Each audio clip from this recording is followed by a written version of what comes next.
അധ്യായം അതിന്റെ 16-ാമത്തെ വാക്യം. 1 ദിനവൃത്താന്തം 17-ാം അധ്യായം 16-ാമത്തെ വാക്യം.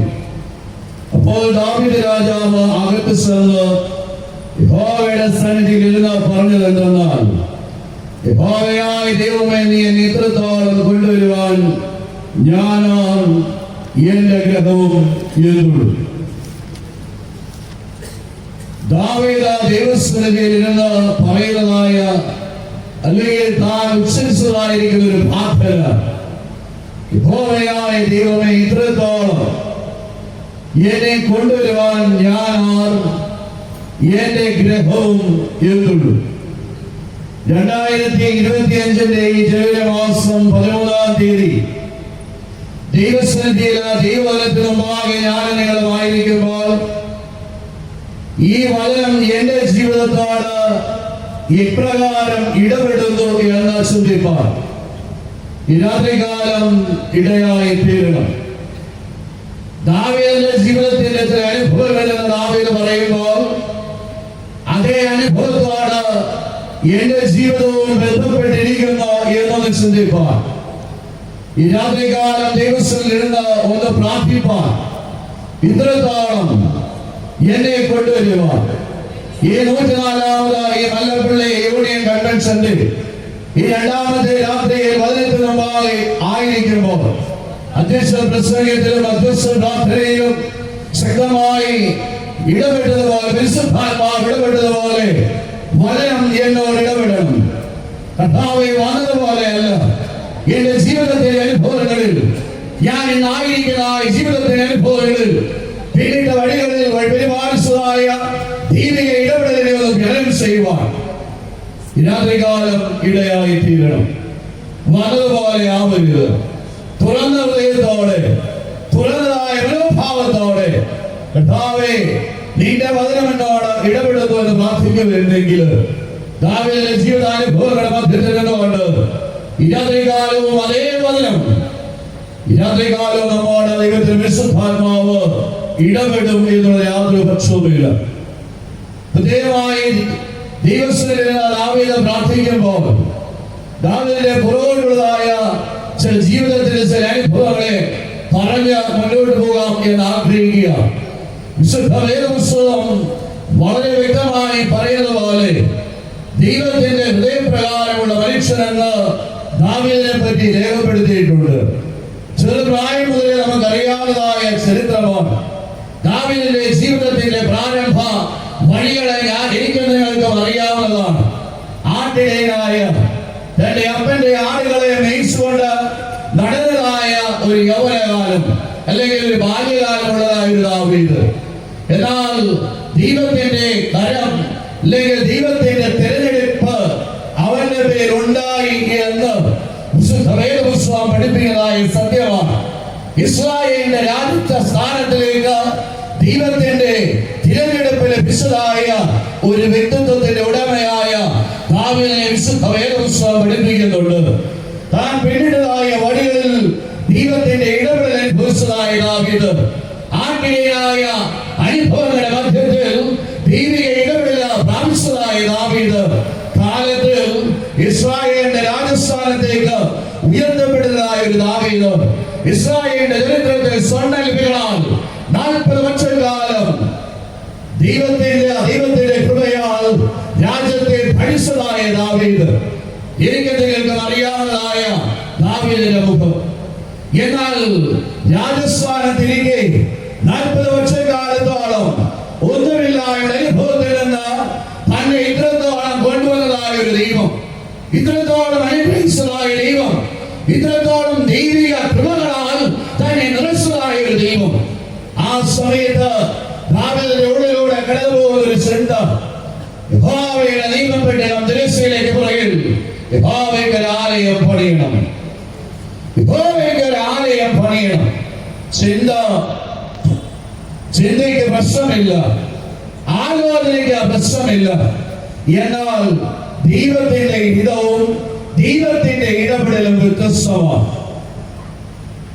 എന്നെ കേൾക്കുന്ന വിശ്വാസ സമൂഹമേ, ഈ രാത്രികാലം ദൈവത്തിന്റെ വിശുദ്ധാത്മാവ് നമ്മൾ വ്യക്തമായി ചില കാര്യങ്ങൾ ഇടപെടും. പലതും ആലോചിച്ചു കൊണ്ടുവന്നുണ്ട്. പല പ്രാർത്ഥനാ വിഷയങ്ങളുണ്ട്. നമ്മുടെ എല്ലാം ഒരുപക്ഷെ പരാജയം എന്ന് പറയുന്നത് എല്ലാം അനുകൂലമായി ലഭിക്കണം എന്നുള്ള ആഗ്രഹമാണ്. എന്റെ പ്രാർത്ഥനാ വിഷയങ്ങൾക്ക്, എന്റെ ആലോചനകൾക്ക് സ്വർഗം എപ്പോഴും അനുകൂലമായി നിൽക്കണമെന്നുള്ള ഒരു ആഗ്രഹം ഏതൊരു വ്യക്തിക്കും ഉണ്ടാകും. എനിക്കുമുണ്ട്. എന്നാൽ ഇവിടെ തന്റെ ആഗ്രഹത്തിന് വിപരീതമായി ചില ഇടപെടലുകൾ സ്വർഗം നൽകുക. തന്റെ ആഗ്രഹത്തിന് വിപരീതമായി തന്നെ പരിപാലിച്ച് തന്നെ വഴി നടത്തിയതായ യഹോവയ്ക്ക് ഒരു ആലയം പണിയണമെന്ന് ദാവീദ് ആഗ്രഹിക്കുമ്പോൾ നാലാം പ്രവാചകനിലൂടെ വ്യക്തമായി ദൈവത്തിന്റെ പരിശുദ്ധ വചനം അല്ലെങ്കിൽ ദൈവിക അരുളപ്പാട് ദാവീദിന് ലഭിക്കുകയാണ്. നീ അല്ല എനിക്ക് ആലയം പണിയേണ്ടത്, നീ അല്ല എനിക്ക് ആലയം പണിയേണ്ടത്. ആലോചനയ്ക്ക് പ്രശ്നമില്ല, ചിന്തകൾക്ക് പ്രശ്നമില്ല. പക്ഷെങ്കിൽ സ്വർഗത്തിന്റെ ഇടപെടല് വിപരീതമാണ്. ഇതിന്റെ പശ്ചാത്തലത്തിലാണ് ദാവീദ് യഹോവയുടെ സന്നിധിയിലേക്ക് കടന്നു ചെല്ലുന്നത്. എന്നെ കേൾക്കുന്നതായ വിശ്വാസ സമൂഹമേ, ഞാനും നിങ്ങളുമായിരുന്നെങ്കിൽ എന്താകുമായിരുന്നു എന്റെയും നിങ്ങളെയും ഭരിക്കുന്നതായ ചിന്ത എന്നുള്ളത് ഈ രാത്രികാലം ഒന്നുകൂടെ ഒന്ന് ചിന്തിപ്പാനായിട്ട് ഇടയാകണം. ഒരു കാര്യം വ്യക്തമായി ദൈവം നമ്മെ പഠിപ്പിക്കുന്നതായ യാഥാർത്ഥ്യം, ഞാനും നിങ്ങളും ദൈവ പദ്ധതിയുടെ ഭാഗമാകാൻ മാത്രമേ എന്നെ നിങ്ങളെ ദൈവം വിളിച്ചിട്ടുള്ളൂ. അതുകൊണ്ടാണ് ഇപ്പോൾ മിഷന്റെ കാര്യങ്ങളൊക്കെ പറഞ്ഞപ്പോൾ ഇവിടെ ആലോചിച്ചതാണ്, എന്റേതായ ഒരു മിഷനില്ല. ദൈവത്തിന്റെ പദ്ധതി, സ്വർഗത്തിന്റെ ആലോചന എന്തോ അതിനോട് ചേർന്ന് നിൽക്കാൻ മാത്രമേ എന്നെ നിങ്ങളെ ദൈവം ആഗ്രഹിക്കുന്നുള്ളൂ. അവിടെയാണ് പലപ്പോഴും നാമും ദൈവമായി തെറ്റുന്നത്. ഞാനും ദൈവവുമായി തെറ്റുന്നത് അവിടെയാണ്. എനിക്ക് ഇന്ന കാര്യങ്ങൾ ലഭിക്കണം, ഇന്ന കാര്യങ്ങളിലൂടെ മാത്രം, ഇന്ന വഴികളിലൂടെ മാത്രം സഞ്ചരിക്കണം, ഇന്ന കാര്യങ്ങൾ ചെയ്തു തീർക്കണം. അതിന് വിപരീതമായി ഒരു ഇടപെടൽ ഉണ്ടായാൽ നമ്മുടെ മനോഭാവം എന്താകും? ദാവീദിന് ഒരു മാറ്റവുമില്ല. അവിടെയാണ് പലപ്പോഴും ദാവീദ് വ്യത്യസ്തനായി നിൽക്കുന്നത്. ഈ രാത്രികാലം വചനത്തിന് മുമ്പായിരിക്കുമ്പോൾ ഒരു വ്യത്യസ്തതയുടെ നിലപാടെടുത്തുകൊണ്ട് കടന്നു പോകാനിടയാകണം. ഞാൻ മുമ്പ് പറഞ്ഞ പോലെ ദൈവ പദ്ധതിയുടെ ഭാഗമാകാൻ മാത്രമേ ദൈവം നമ്മെ വിളിച്ചിട്ടുള്ളൂ. നമ്മുടെ പദ്ധതിയുടെ ഭാഗമാകാൻ ദൈവത്തെ കൂട്ടുപിടിക്കരുത്, പരാജയം സംഭവിക്കും. യാതൊരു സംശയവുമില്ല. എന്റെ പദ്ധതിയുടെ ഭാഗമാകാൻ ദൈവത്തെ കൂട്ടുപിടിക്കുന്നതായ ഒരു ലോകത്തിൽ ജീവിക്കുമ്പോൾ ദാവീദ് പറയുന്നു, എനിക്ക് വ്യത്യസ്തമായ ഒരു നിലപാടില്ല, എനിക്ക് വ്യത്യസ്തമായ ഒരു ഭാവവുമില്ല, ഭാവവ്യത്യാസവുമില്ല. സ്വർഗം എന്ന് പറയുന്നു, അതിന്റെ ഭാഗമാകാൻ ഞാൻ തയ്യാറാകുക. കൺവെൻഷൻ അക്ഷരാർത്ഥത്തിൽ അതിനാണ്. 104ാമത് കൺവെൻഷന്റെ പന്തലിൽ കീഴിലിരിക്കുമ്പോൾ ആത്യന്തികമായി പാവയുടെ മുഴങ്കാൽ മടക്കുമ്പോൾ, ദൈവത്തിന്റെ മുഴങ്കാൽ മടക്കുമ്പോൾ, കർത്താവേ, നിന്റെ പദ്ധതിയുടെ ഭാഗമാകാൻ ഉള്ളൊരു സമർപ്പണത്തിന്റെ രാത്രിയായി ഈ രാത്രിയെ തീർക്കണം. നിന്റെ പദ്ധതിയുടെ ഭാഗമാകാൻ മാത്രം. എന്റെ ആലോചനയല്ല, എന്റെ ഹിതമല്ല. നാം പലപ്പോഴും പാടുന്ന പോലെ നിന്റെ ഹിതം പോലെ എന്നെ നിത്യം നടത്തണം. അവിടെ മാത്രമേ അത്ഭുതം കാണുള്ളൂ. അവന്റെ ഹിതത്തിൽ ഞാൻ നിങ്ങളും വിധേയപ്പെടുമ്പോൾ മാത്രമേ അത്ഭുതം കാണൂ. അല്ലാതെ ഞാൻ എഴുതിക്കൂട്ടി തയ്യാറാക്കിയ മെമ്മോറാണ്ടത്തിന് മുകളിൽ ഒപ്പിടുന്ന ഒരു ദൈവത്തെ വേദപുസ്തകം പഠിപ്പിക്കുന്നില്ല. ഞാൻ എഴുതിക്കൂട്ടിയ ആലോചനയ്ക്ക് എൻക്ലോസ് ചെയ്യുന്ന ഒരു ദൈവത്തെ അല്ല വിശുദ്ധ വേദപുസ്തകം പഠിപ്പിക്കുന്നത്. അവന്റെ പദ്ധതിക്ക് ഭാഗമാകാൻ പ്രിയരെ, ഞാൻ നിങ്ങൾ എവിടെയായാൽ അവരുടെ ദൈവിക ഇടപെടൽ തിരിച്ചറിയുവാനായിട്ട് ഇടയാകും. സമയത്തിന്റെ പരിധി എന്റെ മുമ്പിലുണ്ട്. ദാവീദിന്റെ ജീവിതത്തിൽ നിന്ന് 4 ഭാഗം അല്ലെങ്കിൽ ജീവിതത്തിലെ 4 ഏടുകളെ മാത്രം ചിന്തിച്ച ഇന്നത്തെ രാത്രിയിലെ ധ്യാനത്തിന് പര്യവസാനം കുറിക്കാൻ ആഗ്രഹിക്കുക. ദാവീദ് ദൈവസന്നിധിയിലേക്ക് കടന്നു ചെന്ന് മുഴങ്ങാൻ മടങ്ങി യഹോവയുടെ സന്നിധിയിൽ പറഞ്ഞത്, ഇത്രത്തോളം നീ എന്നെ കൊണ്ടുവന്നു, ഇത്രത്തോളം. എവിടെ നീ യാത്ര ആരംഭിച്ചു? ഈ കൺവെൻഷന്റെ കീഴിൽ, പന്തലിന്റെ കീഴിലിരിക്കുന്ന നിങ്ങളെ തുടർന്നുള്ളതായ 50 മിനിറ്റ് എന്നോട് ചേർന്ന് നിങ്ങൾ സഞ്ചരിക്കണം. വെറുതെ ഇരിക്കുകയല്ല, പുറകോട്ടൊന്ന് ചിന്തിപ്പാൻ, പുറകോട്ട് ദൈവികമായ ഇടപെടൽ അനുഭവിച്ചതായ ജീവിതത്തിന്റെ ചില അനുഭവങ്ങളെ ചിന്തിപ്പാൻ ഈ രാത്രികാലം ഇടയാകണം. പ്രായമായവര് അനേകരുടെ മുമ്പിൽ ഇരിപ്പുണ്ട്. 50, 60, 70 പിന്നിട്ടവരുണ്ട്. പുത്തൻ തലമുറയുടെ മുമ്പിൽ ഇരിപ്പുണ്ട്. ഒരുപാട് ചിന്തിപ്പാൻ ദാവീദ് ദൈവസന്നിധിയിൽ പറയുകയാണ്, ഇത്രത്തോളം. ഒന്നാമതായി ദാവീദിന്റെ ജീവിതത്തിന്റെ ആദ്യ ഭാഗം ഞാൻ നിങ്ങൾ കാണുന്നത് 1 സമൂവേലിന്റെ പുസ്തകം 17-ാം അധ്യായമാണ്. ആ 17-ാം അധ്യായത്തിൽ ഒരു യുദ്ധഭൂമിയാണ്. 7,000 നാളുവരെയാണ് ഈ വേദഭാഗം പഠിക്കുമ്പോൾ എനിക്ക് നിങ്ങൾക്ക് മനസ്സിലാവുന്നതായ സത്യം. 7,000 നാളുകളുടെ പ്രത്യേകത എന്താണ്? അതിന്റെ 1-ാം വാക്യത്തിൽ വ്യക്തമായി പറയുകയാണ്, ഫിലിസ്ത്യ സൈന്യം യുദ്ധത്തിന് ഒന്നിച്ചുകൂടി അവർ യഹൂദയ്ക്കുള്ള സോഖോവിൽ ഒരുമിച്ചുകൂടി എന്ന് പറയുക. യഹൂദയ്ക്ക് അവകാശപ്പെട്ട, ഇസ്രായേൽ ജനത്തിന് അവകാശപ്പെട്ടതായ, തങ്ങളുടെ പിതാക്കന്മാർക്ക് കൈവശമായി നൽകിയതായ ദേശത്തെ മണ്ണിൽ ഫിലിസ്ത്യൻ പാളയം ഇറങ്ങുകയാണ്. മുന്നോട്ട് പോകുമ്പോൾ ഇസ്രായേൽ സൈന്യം 7,000 നാളുകളിൽ പാളയം ഇറങ്ങി എന്ന് വേദഭാഗം പഠിക്കുമ്പോൾ കാണാം. 2-ാമത്തെ വാക്യം. 7,000 നാളുകളിലാണ് ഈ 17-ാം അധ്യായത്തിന്റെ മുഴുവൻ ചിത്രവും. 7-ാം താഴ്വരയിൽ ദൈവികമായ ചില ഇടപെടല് ദാവീദിലൂടെ ഇസ്രായേൽ ജനം അനുഭവിക്കുന്നത് എനിക്ക് നിങ്ങൾ കാണുവാനായിട്ട് സാധിക്കും. ഒരു മല്ലനായ ഒരു ഗോലിയാത്തിൽ ഫിലിസ്ത്യൻ ഇസ്രായേലിനെ വെല്ലുവിളിക്കുകയാണ്. 1-2 ദിവസമല്ല, 40 ദിവസം. 40 ദിവസം ഇസ്രായേലിനെ വെല്ലുവിളിക്കുന്നതായ ഒരു ഫിലിസ്ത്യമല്ലേ. തന്നെ തോൽപ്പിച്ചാൽ ഫിലിസ്ത്യ സൈന്യം ഇസ്രായേലിനെ കീഴടങ്ങാം എന്ന ഒരു അജണ്ട വയ്ക്കുകയും, അതല്ല, ഈ ഫിലിസ്ത്യനായ ഗോലിയാത്തിനെ കൊന്നാൽ, ഫിലിസ്ത്യനായ ഗോലിയാത്താൽ കൊല്ലപ്പെട്ടാൽ ഇസ്രായേൽ ജനം പരാജയം സമ്മതിക്കണം. നല്ലൊരു അജണ്ടയാണ് വ്യക്തം അങ്ങോട്ട് കൊടുത്തിരിക്കുന്നത്. ഫിലിസ്ത്യനായ ഗോലിയാത്തിനെ കൊന്നാൽ ഇസ്രായേൽ സൈന്യം അടിമയാകാം. മറിച്ചാണെങ്കിൽ ഇസ്രായേൽ സൈന്യം അടിമയായി ഞങ്ങൾക്ക് വേണം. 1:2 ഇസ്രായേലിന്റെ സൈന്യവ്യൂഹം. വേദഭാഗം പഠിക്കുമ്പോൾ നാം കാണുന്നതാണ് 1:2 ഇസ്രായേലിന്റെ സൈന്യവ്യൂഹവുമായി ഒരു വെല്ലുവിളിയാണ് 7-ാം താഴ്വരയിൽ നടക്കുന്നത്.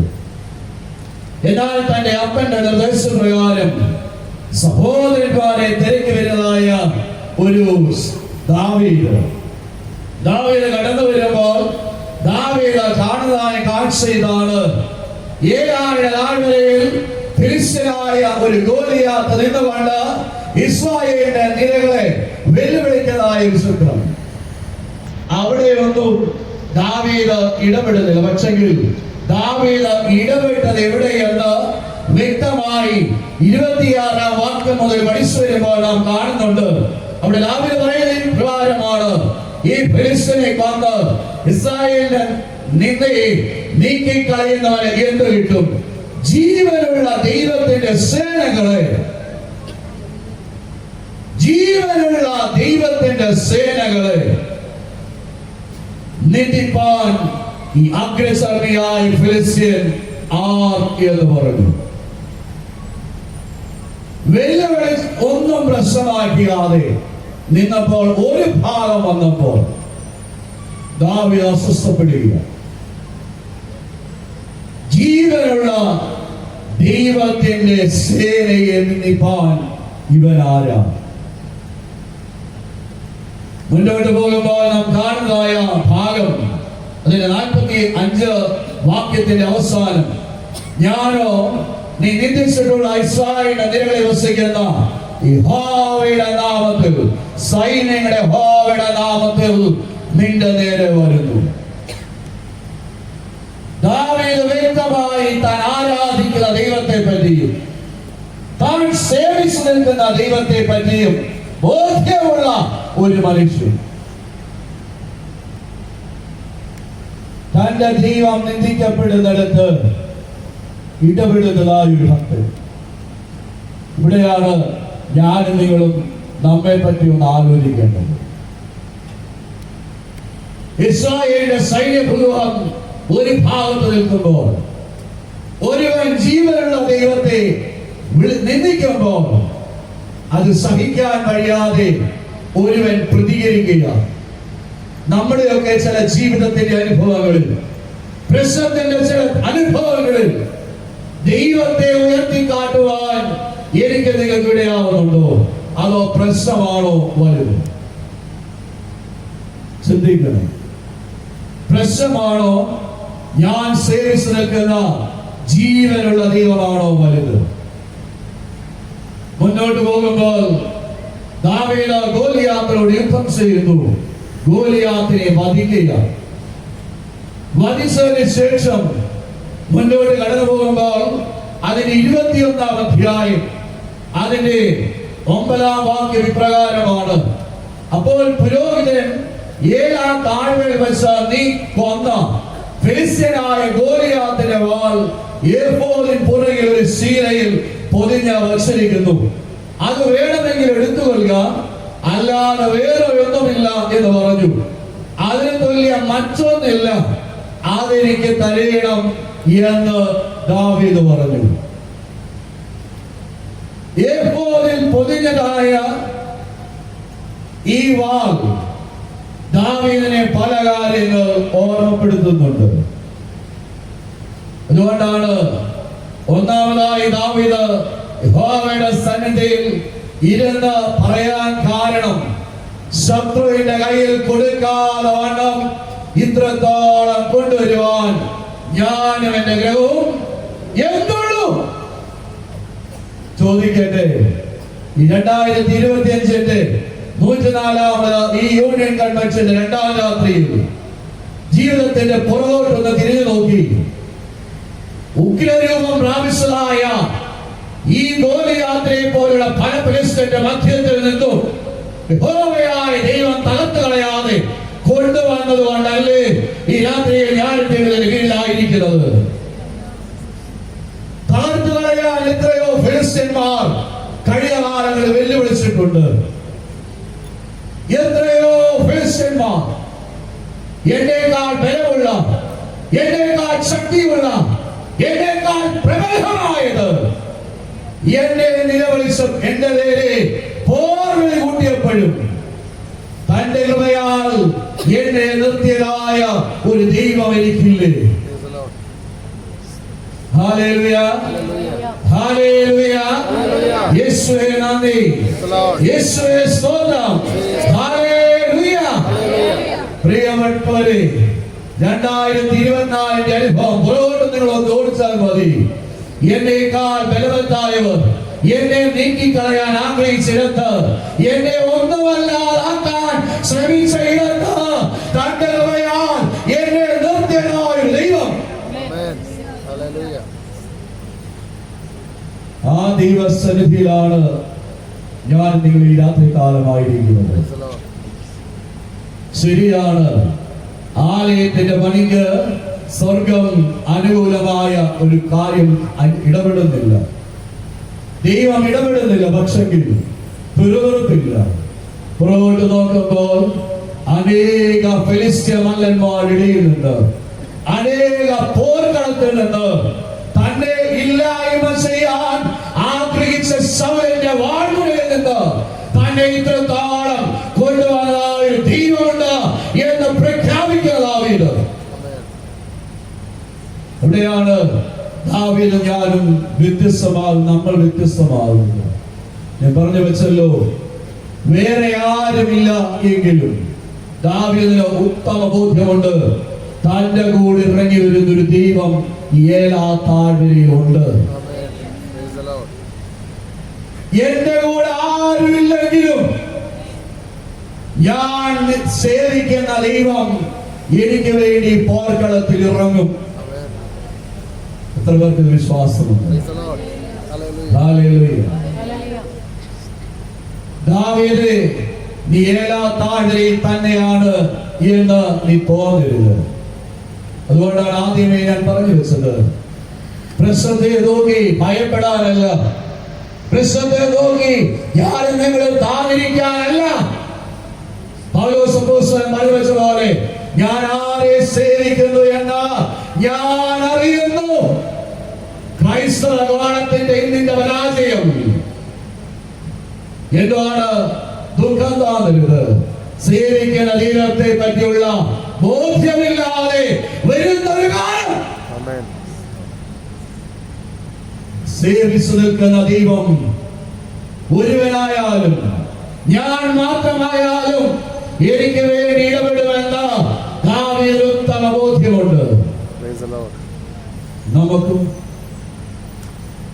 നമ്മുടെ ജീവിതങ്ങൾക്കും അവിടെയാണ് പലപ്പോഴും നമ്മൾ കൂട്ടുപിടിക്കുന്നത്. ഒരു പ്രശ്നത്തിന് മുമ്പിൽ ഞാൻ നിങ്ങൾ ആദ്യം ചെയ്യുന്ന ഒറ്റ കാര്യമേ ഉള്ളൂ. ഞാൻ എന്നെ തന്നെ വിമർശനത്തിന് വിധേയമാക്കി തന്നെ പറയട്ടെ, എന്റെ കൂടെ ആരുണ്ട്? എന്റെ കൂടെ ആരുണ്ട്? ഞാനൊന്ന് കുത്തിയാൽ എത്ര എന്റെ കൂടെ ഉണ്ട്? ഒന്നുകൂടെ കടത്തി പറഞ്ഞാൽ, എത്ര അച്ഛന്മാരുണ്ട്, എത്ര മന്ത്രിമാരുണ്ട്, എന്ത് സ്വാധീനം എനിക്കുണ്ട്? അവിടെ ഇടയ ചെറുക്കൻ നമ്മെ പഠിപ്പിക്കുന്നു, ആരും വേണ്ട, ഇസ്രായേലിൽ ഒരു ദൈവം എനിക്കുണ്ട്, ഈ പാളയത്തിൽ എനിക്ക് വേണ്ടി യുദ്ധത്തിന് ഇറങ്ങാൻ.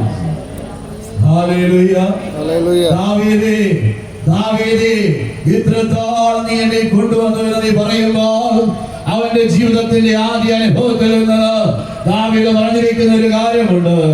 ഇത്രത്തോളം ശത്രുവിന് കൊടുക്കാതെ നീ എന്നെ കൊണ്ടുവന്നൊരു ദൈവമാണ്. ഈ വാള് കാണുമ്പോൾ ദാവീദിന് കഴിഞ്ഞ കാലങ്ങളെ അനുഭവം ഉണ്ടാവുമോ? കഴിഞ്ഞ കാലങ്ങളെ ഓർമ്മ വരും. ഫിലിസ്ത്യനായ മല്ലന്റെ മുന്നിൽ എന്നെ ലജ്ജിപ്പിക്കാതെ നിർത്തിയതിന്റെ അടയാളമാണ് ഈ വാൾ. ഞാൻ ഇന്ന് ഇവിടെ ഇരുന്നപ്പോൾ ആദ്യം നോക്കിയത് ഈ ഗ്രൗണ്ടിലെ വണ്ടികളെയാണ് നോക്കിയത്. ഏകദേശം 100-നടുത്ത് വണ്ടി ഇതിനകത്തുണ്ട്. ഏകദേശം. പക്ഷെ അത്രത്തോളം ആളിതിനകത്തില്ല. ഒരു വണ്ടിക്ക് 4 പേര് വിളിച്ചാലും 400 എണ്ണം ഇതിനകത്ത് വരണം. നിങ്ങളുടെ കയ്യില് ഈ വണ്ടിയുടെ എല്ലാം ചാവിയുമുണ്ട്, ഉണ്ടോ ഇല്ലയോ? ഇതിനകത്ത് ആരും അനങ്ങാറില്ലേ? എനിക്ക് ഇങ്ങനെ ഒരു ചെറിയ പ്രശ്നമുണ്ട്. നിങ്ങളുടെ കയ്യില് ഇതിന്റെ എല്ലാം ചാവിയുണ്ട്, ഉണ്ടോ? ഉണ്ട്. നിങ്ങളുടെ വീട് പൂട്ടിയാണ് നിങ്ങൾ വന്നിരിക്കുന്നത്. ആ വീടിന്റെ ചാവി നിങ്ങളുടെ കയ്യിലുണ്ടോ? ഉണ്ടോ ഇല്ലയോ? ഉണ്ട്. എനിക്ക് അത് അപ്പാ പോകരുത്. ഇത് രണ്ടും കാണുമ്പോ എന്ത് തോന്നും? നമുക്കങ്ങ് സുവിശേഷം അങ്ങനെ ലളിതമാകാം, വളരെ സൂക്ഷ്മം. ഇത് രണ്ടും ഞാൻ വളരെ നിസ്സാരമായി പറഞ്ഞു. ഇത് രണ്ടും നിങ്ങളുടെ കയ്യിൽ ഇരിക്കുമ്പോ നിങ്ങൾക്ക് എന്ത് തോന്നും?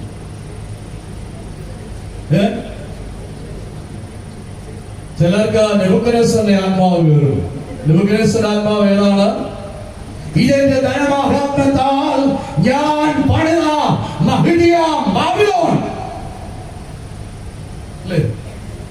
വീടിന്റെ മുമ്പിൽ നിന്ന് ഈ ചാവി ചില പിള്ളേരുടെ കറക്കില്ല, ചാവി കറക്കുന്നു. പക്ഷെ എപ്പോഴെങ്കിലും ഒന്ന് ചിന്തിച്ചിട്ടുണ്ടോ, ഇതില്ലാഞ്ഞൊരു കാലം ഞങ്ങൾക്കുണ്ടായിരുന്നു, ഇതില്ലാഞ്ഞ ഒരു അനുഭവം കാലം ഞങ്ങൾക്കുണ്ടായിരുന്നു ഇല്ലേ?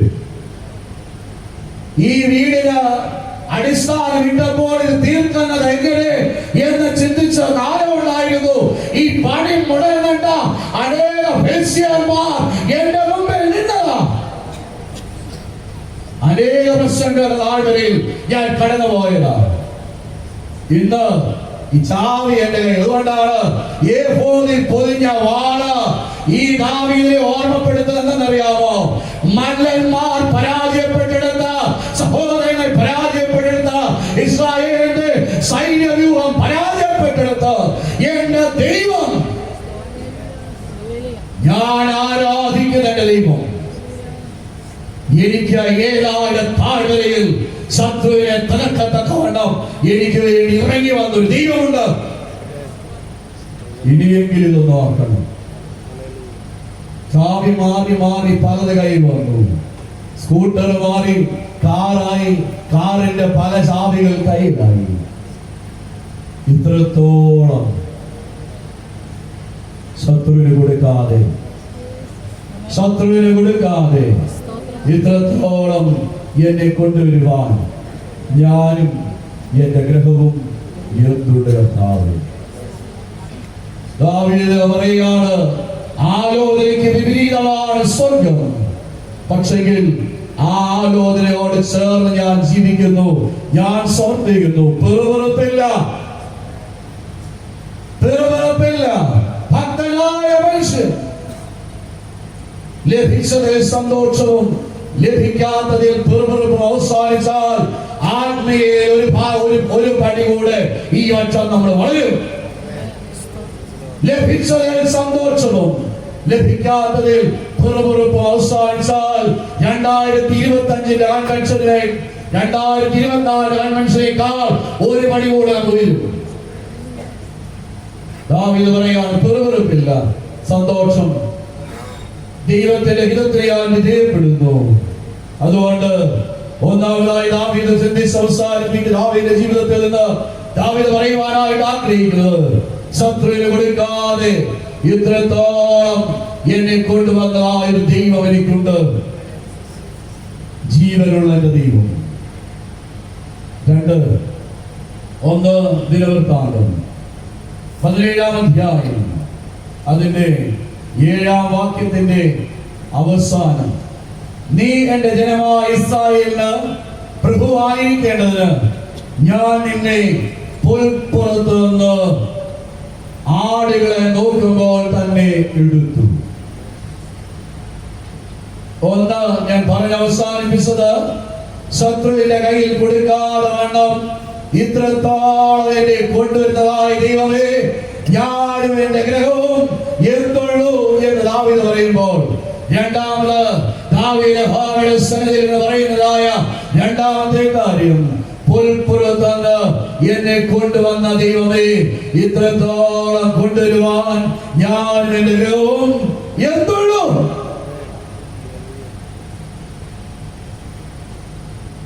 ഇസ്രായേലിലെ രാജാവിനെ അഭിഷേകം ചെയ്യാൻ ശമൂവേൽ പ്രവാചകൻ ഈശായുടെ ഭവനത്തിൽ വരുന്നതായ ഭാഗമുണ്ട്.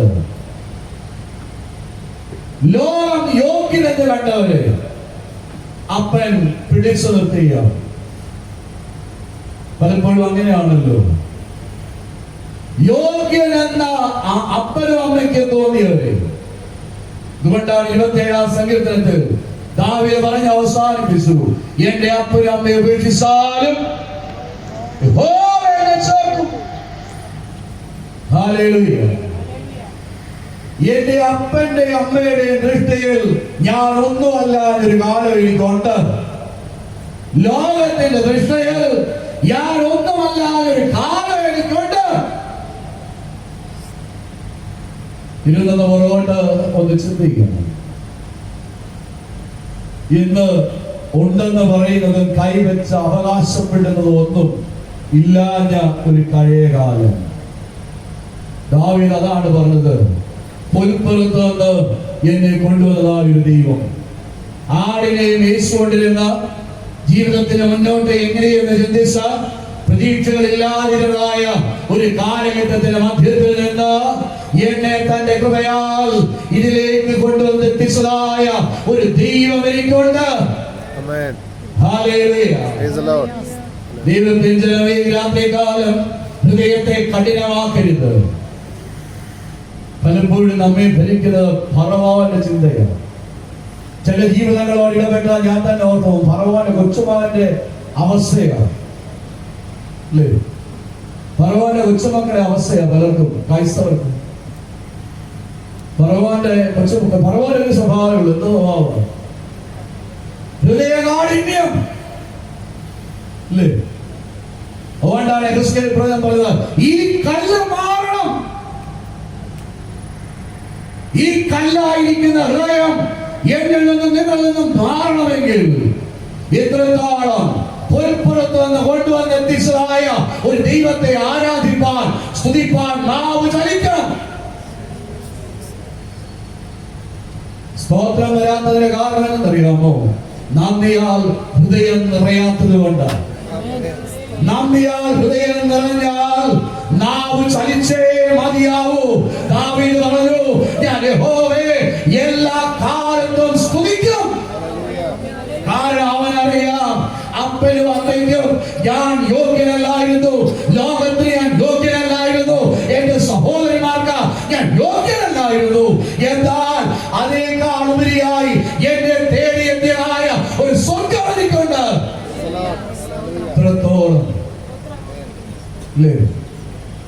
കഴിഞ്ഞ ദിവസം ഞാൻ എവിടെയോ പ്രസംഗിച്ചപ്പോ പറഞ്ഞു വെച്ചു, ചാണകം കൊണ്ട് മെഴുകിയ ഭവനത്തിൽ മാതാപിതാക്കന്മാർ താമസിച്ചപ്പോൾ സൂര്യൻ മാതാപിതാക്കന്മാരെ കണ്ടത് മുട്ടിന്മേലാണ്.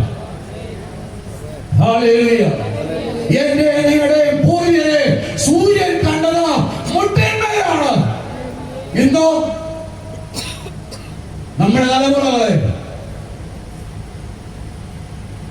പുൽപ്പുറത്ത് നിന്ന്, പലപ്പോഴും ഞാൻ പറഞ്ഞു വെക്കുന്ന ഒരു കാര്യമുണ്ട്, മച്ചിൻ പുറത്തിൽ കയറിയാൽ കാണുന്ന ഒരു കാര്യമാണ് ട്രങ്ക് പെട്ടി. പഴയ തലമുറയുടെ അതിനകത്ത് സ്വരൂപിച്ച് കൂട്ടി കൊണ്ടുവന്ന് ഇത്രകാലം കൊണ്ടുവന്ന നന്ദി ദൈവം തമ്പുരാൻ കൃപയാ അല്ലേ? ദൈവത്തിന്റെ കൃപയാ. ദാവീദ് അതാ പറഞ്ഞത്, ആടിനെ മേയിച്ച് ഞാൻ നടന്ന കാലം എനിക്കുണ്ട്. ഇന്നത്തെ പരാജയം ക്രൈസ്തവ കുടുംബങ്ങളുടെ പരാജയമാണെന്നറിയാമോ? ഈ പുൽപ്പുറത്ത് നിന്ന് കൊണ്ടുവന്നതായ ചരിത്രം പങ്കിടാൻ പരാജയപ്പെട്ടു പോകുന്ന മാതാപിതാക്കന്മാർ തന്നെയാണ്. എന്നെ ഇതുവരെ വിട്ടേക്കണം. ഏതായാലും ഇത് പങ്കിടാൻ പരാജയപ്പെട്ടു പോകുന്ന മാതാപിതാക്കന്മാർ തന്നെയാണ്. കാരണം ഞാനൊരു അപ്പനാണ്. നമുക്ക് ഈ പുൽപ്പുറം പറയാൻ താല്പര്യമില്ലല്ലോ. ഉണ്ടോ? കഴിഞ്ഞ ദിവസം ഇവിടെ പറയുന്നത് ഒരു പയ്യനോട് വെച്ചാൽ രണ്ടടിച്ചാലേ എന്റെ അപ്പന് പഴയകാല ഓർമ്മ വരത്തുള്ളൂ.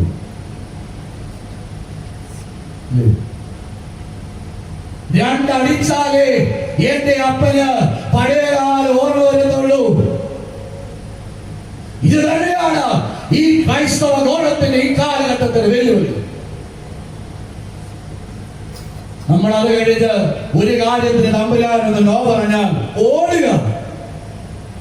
ഈ കൂട്ടായ്മയിലേക്ക് വേറൊരു കൂട്ടായ്മ. ദാവീദ് ഓടാനല്ല താല്പര്യപ്പെട്ടത്.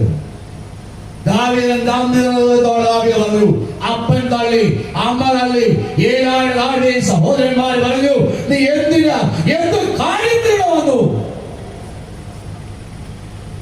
ദാവീദിന് ഒരു നാണവുമില്ല. അതുകൊണ്ടാണ് പഞ്ഞിനൂലങ്കി ധരിച്ച പൂർണ്ണ ആത്മാവിൽ യഹോവയുടെ പെട്ടകത്തിന് മുമ്പാകെ ദാവീദ് ആരാധിച്ച നൃത്തം ചെയ്തത്. കാരണം തനിക്കറിയാം, ഇല്ലായ്മയിൽ നിന്ന് തന്റെ രാജസ്ഥാനത്ത് രാജസിംഹാസനത്തിൽ ഇരുത്തിയത് തന്റെ ദൈവമാണ്, വേറെ ആരുമല്ല. ഇന്ന് പിടിയും പിടിപാടുകളോട് നടക്കുമ്പോൾ മേലത്തെ പിടി അങ്ങ് പോകുക. കാരണം നമുക്കറിയാം അവൻ പറഞ്ഞതുകൊണ്ടോ അവന്റെ റെക്കമെൻഡേഷൻ കൊണ്ടാണ് ഞാൻ കയറിയത്. പിന്നെ ഇവിടെ ദൈവത്തിന് സ്തുതി. ഇവന്റെ പിടിപാട് കൊണ്ടാ ഞാൻ കയറിയെന്ന് ചിന്തിച്ചു കഴിഞ്ഞാൽ എങ്ങനെ ദൈവത്തെ സ്തുതിക്കും? നമുക്ക് പിടിയും പിടിപാടുകളല്ലേ നിങ്ങളുണ്ട്. ദാവീദിന് ഒരു പിടിയുമില്ല, ഒരു പിടിപാടുമില്ല. പക്ഷെ പിടിക്കേണ്ടവനെ അവൻ പിടിച്ചിട്ടുണ്ട് ബലത്തോടെ. പിടിക്കേണ്ടവനെ അവൻ ബലത്തോടെ പിടിച്ചതുകൊണ്ട് അവനെ അവൻ ഉയർത്തി. When the God is elevating a person, no one can hold it. ദൈവം ഉയർത്തുമ്പോൾ ഒരു ശക്തിക്കും അത് താഴോട്ട് വലിക്കാൻ സാധിക്കില്ല. നമ്മളിൽ ആരെയും ഒക്കെ ഉയർത്താൻ ആഗ്രഹിക്കുന്ന ലോകത്തിൽ അവിടെയാണ് ഞാൻ നിങ്ങൾ ആരാധനയിൽ പരാജയപ്പെട്ടു പോകുന്ന പേര്. കാരണം ഇത് മനസ്സിൽ കിടക്കുക. കോളേജിൽ അഡ്മിഷൻ കിട്ടിയത് ഇന്നാർ റെക്കമെൻഡേഷനില, ജോലിക്ക് കിട്ടിയത് ഇന്നാർ റെക്കമെൻഡേഷനില, എനിക്ക് പ്രൊമോഷൻ കിട്ടിയത് ഇന്നാര് പറഞ്ഞത് വേണ്ട. പിന്നെ ഇവിടെ ദൈവം ഇത് പറയുകയാണ്, ആരുടെ റെക്കമെൻഡേഷൻ എനിക്കില്ല, റെക്കമെൻഡേഷൻ എനിക്ക് ചെയ്തത് എന്റെ സ്വർഗമാണ്. വേറെ ആരുമല്ല, വേറെ ഒരു പിടിപാടില്ല. പക്ഷേ നന്ദിയുള്ള ഒരു ഹൃദയം ദാവീദിനുണ്ട്. മധ്യ തിരുവിതാംകൂറിലെ ക്രൈസ്തവ സമൂഹം പരാജയപ്പെട്ടത് അവിടെയാണോ? നന്ദി നമ്മുടെ മനസ്സിൽ നിന്ന് പടിയിറങ്ങി പോകുന്നുണ്ടോ? ഉണ്ട്. ദേവാലയങ്ങളിൽ ഇന്ന് അതിന് സാക്ഷ്യമാണ്. ശൂന്യമാകുന്ന ബെഞ്ചുകൾ, ശൂന്യമായി പോകുന്ന ബെഞ്ചുകൾ മധ്യ തിരുവിതാംകൂറിലെ ക്രൈസ്തവ സമൂഹത്തിൽ നിന്ന് നന്ദി പടിയിറങ്ങി പോകുന്നു. താമസിക്കാതെ പള്ളികൾ പൂട്ടും. കാരണം പിടിയും പിടിപാടും ഈ ലോകത്തിലായിരിക്കും. ദാവീദ് പറയുകയാണ്, പുൽപ്പുറത്തുനിന്ന് ഇറങ്ങി കുറെ ആടിനെ കൊണ്ട് നയിച്ചപ്പോൾ, ആടിനെ കൊണ്ട് നടന്നപ്പോൾ ദൈവം എന്നെ കണ്ടത്, ദൈവം എന്നെ തെരഞ്ഞെടുത്തത്, എന്റെ തെരഞ്ഞെടുപ്പ് എൻഡോസ് ചെയ്തത് സ്വർഗ്ഗമാണ്, ലോകമല്ല. കുരുക്കെല്ലാം ഉണ്ടാക്കിയിട്ട് നമ്മൾ വിചാരിക്കും ദൈവം എന്നെ തെരഞ്ഞെടുത്തു. ഇതല്ലേ ഇന്നത്തെ പരിപാടി. ദാവീദിന് ആർജവമുണ്ട്. ദാവീദ് ആർജവത്തോടെ പറഞ്ഞു, എന്നെ എൻഡോസ് ചെയ്ത, എന്നെ കമ്മീഷൻ ചെയ്ത, എന്നെ അഭിഷേകം ചെയ്തത് എന്റെ ദൈവമാണ്. ഇത്രത്തോളം പുൽപ്പുറത്ത് നിന്ന് എന്നെ കൊണ്ടുവന്നതായ ദൈവമേ, ഇത്രത്തോളം എന്നെ കൊണ്ടുവരുക. ഇന്ന് രാത്രികാലം പ്രാരംഭത്തിൽ അച്ഛൻ പറഞ്ഞ പോലെ വചനം തുളച്ചു കയറണം, വചനം തുളച്ചു കയറണം, ഭാവിയോട് ചേർന്നിരിക്കണം. പണ്ട് നമ്മൾ പറയും 20-25 കോടിയും അതിന്റെ മുട്ടയും കണ്ട് ഇങ്ങനെ ഒരു കാലം ഉണ്ടായിരുന്നല്ലോ, ഇല്ലേ ഇല്ലേ അമ്മച്ചി? അങ്ങനെ ഒരു കാലം ആ പുൽപ്പുറത്ത് നിന്ന് ബഹുമാനമുള്ള ബാദുഷാൻ സ്വാഗതം പറഞ്ഞപ്പം പറഞ്ഞു, 1 കോടിക്ക് മണ്ടയിൽ ഒരു പള്ളി പണിത കാര്യം. പള്ളി പണിയുടെ ഇടയ്ക്കേക്കാണ് എന്നെ ട്രാൻസ്ഫർ ചെയ്ത് പുള്ളിയിലേക്ക് അഴിക്കുന്നത്. ആ സമയത്ത് രാത്രിയിൽ 1 മണിക്കും 2 മണിക്കും ഞാൻ ഈ പണിതുകൊണ്ടിരിക്കുന്ന പള്ളിക്കകത്ത് കയറിയിരുന്ന് പ്രാർത്ഥിക്കുന്ന ഒരു മനുഷ്യനാണ്. അസ്ഥിക്കോലം പോലെ നിൽക്കുന്നതായ ഒരു അനുഭവത്തിലാണ് ഞാൻ പുള്ളിക്കലേക്ക് ട്രാൻസ്ഫർ ആയി പോകുന്നത്. എന്ത് ചെയ്യണമെന്ന് അറിയില്ല, എങ്ങനെ എന്നറിയില്ല. ഇങ്ങനെ ഒരു സമയത്ത് രാത്രിയിൽ ഉറക്കം പോകുന്നതായ അല്ലെങ്കിൽ ഉറങ്ങാൻ കഴിയാതെ വണ്ണം പള്ളിക്കകത്ത് കയറിയിരുന്ന ഒരു കസേരയെ പിടിച്ച് അതിനകത്തിരുന്ന തമ്മിലാളോട് കുസ്തി പിടിക്കും. അങ്ങനെ ഒരു രാത്രി കഴിഞ്ഞ ഒരു പകൽ വന്ന് പിന്നെ ഒരു സന്ധ്യാകാലമായപ്പോൾ ഒരു വ്യക്തി, അവിടുത്തെ തന്നെ ഒരാള് ഞങ്ങളുടെ എന്റെ അടുത്ത് വന്നു. ഞങ്ങളിങ്ങനെ സംസാരിച്ചുകൊണ്ട് ഞാൻ ചോദിച്ചു, ഇതെങ്ങനെ തീരുമെന്ന് എനിക്കറിയില്ല. പറഞ്ഞു വെച്ച ആ മനുഷ്യൻ എന്നോട് പറഞ്ഞൊരു കാര്യമുണ്ട്. അച്ഛാ, 1971 ഇടുക്കി പദ്ധതിയുടെ ഭാഗമായി 1000ഓളം കുടുംബങ്ങളെ ഗവൺമെന്റ് ഇറക്കിയതാണ്. അതിൽ 35 കുടുംബങ്ങൾ പുള്ളിക്കൽ പ്രദേശത്ത് വന്നു. കാടായിരുന്നു അച്ഛാ, 2.5-3 ഏക്കർ നാട്ടിലോട്ടാണ് ഞങ്ങളുടെ അപ്പനെയും അമ്മയും അമ്മ കടന്നു വന്നത്. അതിനുള്ള അച്ഛാ കുട്ടനാട് മിഷണറിയായ അച്ഛൻ പ്രവർത്തിച്ചപ്പം കുട്ടനാട്ടിൽ നെല്ല് അച്ഛൻ വിതച്ചത് എവിടെ? പാടത്തച്ഛൻ കാണുമല്ലേ. ഞങ്ങളുടെ അപ്പനും അമ്മയും 6-7 വീട്ടും മക്കളെ കൊണ്ട് ഇവിടെ വന്ന് എന്തെങ്കിലും ഒന്ന് ഉണ്ടാകണമെങ്കിൽ വർഷങ്ങൾ എടുക്കും. ഈ മലയുടെ മുകളില് അച്ഛാ, ഈ പാറയുടെ മുകളില് ഞങ്ങള് അപ്പനും അമ്മയും നെല്ല് കൃഷി നടത്തി അതിനകത്ത് നിന്ന് ഞങ്ങളെ പോറ്റിയെടുത്തത്. അവസാനം ഒരു കാര്യം കൂടെ പുള്ളി പറഞ്ഞു വെച്ചു. അച്ഛാ, ആ ഇല്ലായ്മയിൽ നിന്ന് കൊണ്ടുവന്ന ഈ നേരം വരെയും അവരുടെ തലമുറകളായി ഞങ്ങളുടെ ദൈവം തമ്പുരാൻ നിർത്തിയെങ്കിൽ അച്ഛൻ പേടിക്കേണ്ട, ഇത് നടക്കും. 35 നീ ഒരു കൂടിയേ പറഞ്ഞുള്ളൂ, 35 കുടുംബക്കാര്. കാരണം ഉള്ളതെല്ലാം അവരെ കൊടുക്കും. 93 വയസ്സുള്ള അമ്മച്ചി, ഞാൻ വിശുദ്ധീയമായ ഒരു ഉപദേശിയുടെ മകളാണ്. 93 വയസ്സ്. ആ അമ്മച്ചി കേട്ടതായി എന്റെ കയ്യിൽ തന്നിട്ട് വന്നാ ഒന്നും നടന്നില്ലേലും പണി നടക്കാൻ കാരണം ഇല്ലായ്മയും ഞങ്ങളുടെ വന്നതാ. ഈ 53 വർഷക്കാലം ഞങ്ങളെ നിർത്തിയൊരു ദൈവമുണ്ട്. അവന്റെ തീരം ഇല്ലായ്മയിൽ നടത്തിയ ദൈവത്തെ 93 വയസ്സുള്ള അമ്മച്ചി പറഞ്ഞു ഞങ്ങൾക്ക് മറക്കാൻ പറ്റില്ല.